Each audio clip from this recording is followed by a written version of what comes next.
Hello students, अपनी पिछली classes में हमने अव्ययों के प्रकार पढ़े।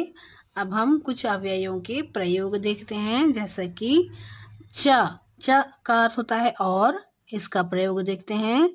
संस्कृत में दो या दो से अधिक शब्दों या वाक्यों को जोड़ने के लिए च का प्रयोग करते हैं। च का अर्थ होता है और। च का प्रयोग दो तरह से करते हैं। जिन शब्दों या वाक्यों को जोड़ना हो उन सभी के बाद च लिखते हैं, लेकिन उसका अर्थ केवल एक बार लिया जाता है। जैसे राम च मोहन च क्रीडतः, तो इसका अर्थ होगा राम और मोहन खेलते हैं। राम च मोहन च क्रीडतः। यहाँ अगर हम हिंदी में देखें तो राम भी खेलता है, मोहन भी खेलता है, परंतु यहाँ पर एक ही बार उसका अर्थ एक ही बार लिया जाता है कि राम और मोहन खेलते हैं। फिर दूसरा देखिए आप, राम च मोहन च श्याम च क्रीडन्ति।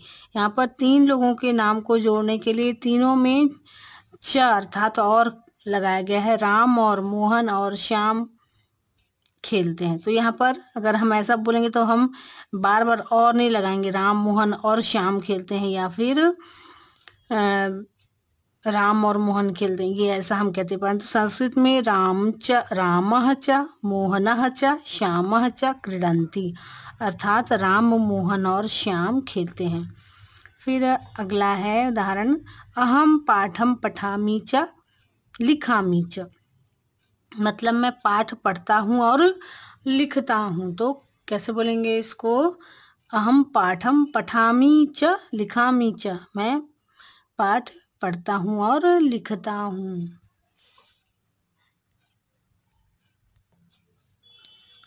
अब देखिए च का दूसरे तरह के प्रयोग में जिन शब्दों या वाक्यों को च से जोड़ना हो उन शब्दों या वाक्यों के अंत में केवल एक बार च लिखते हैं। जैसे रामः मोहनः च विद्यालयं गच्छतः, अर्थात राम और मोहन शाला जाते हैं। रामः मोहनः च, राम, और यहाँ पर परंतु देखिए यहाँ पर रामः च मोहनः च नहीं लिखा, रामः मोहनः च विद्यालयं गच्छत, राम और मोहन शाला जाते हैं। फिर है तौ तत्र पठतः लिखतः च, वे दोनों वहाँ पढ़ते और लिखते हैं। तौ अर्थात वे दोनों, तत्र अर्थात वहाँ, पढ़ते हैं और लिखते हैं। तो पठतः लिखतः च अर्थात दोनों कार्य करते हैं। फिर अगला देखिए, रमा श्यामा मीना ललिता च फलानि खादन्ति। रमा श्यामा मीना ललिता चारों फल खा रहे। तो यहाँ पर कैसे लिखेंगे?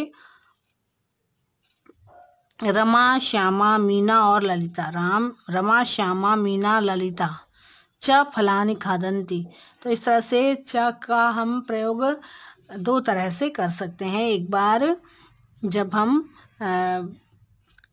जैसे कि राम और मोहन खेलते हैं तो रामः च मोहनः च क्रीडन्ति, राम और मोहन खेलते हैं, या फिर सब बाद में आखिरी में एक ही बार लगा के रामः मोहनः च विद्यालयं गच्छत, इस तरह से। फिर दूसरा है आपका अपि। अपि ये भी अव्यय है, तो इसका अर्थ होता है भी या फिर क्या भी। दो अर्थ होते हैं इसके। अपि का तो भी होता है और क्या भी।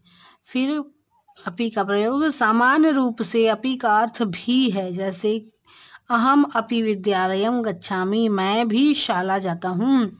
सीता अपि रामेण सह वनम गता, सीता भी राम के साथ वन को गई।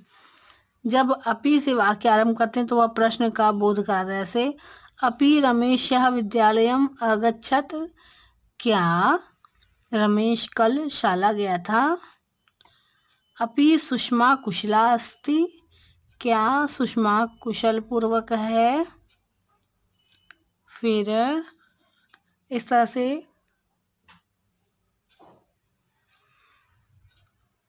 अपि को भी हम दो प्रकार से बना सकते हैं, अपि का वाक्य। तीसरा है ततः। ततः का अर्थ होता है उससे, वहाँ से, या उसके बाद। तो के जो ततः का अर्थ के अर्थ जो 3 होते हैं उससे भी होता है, फिर वहाँ से भी होता है, फिर उसके बाद का प्रयोग, ततः का प्रयोग कई अर्थों में होता है।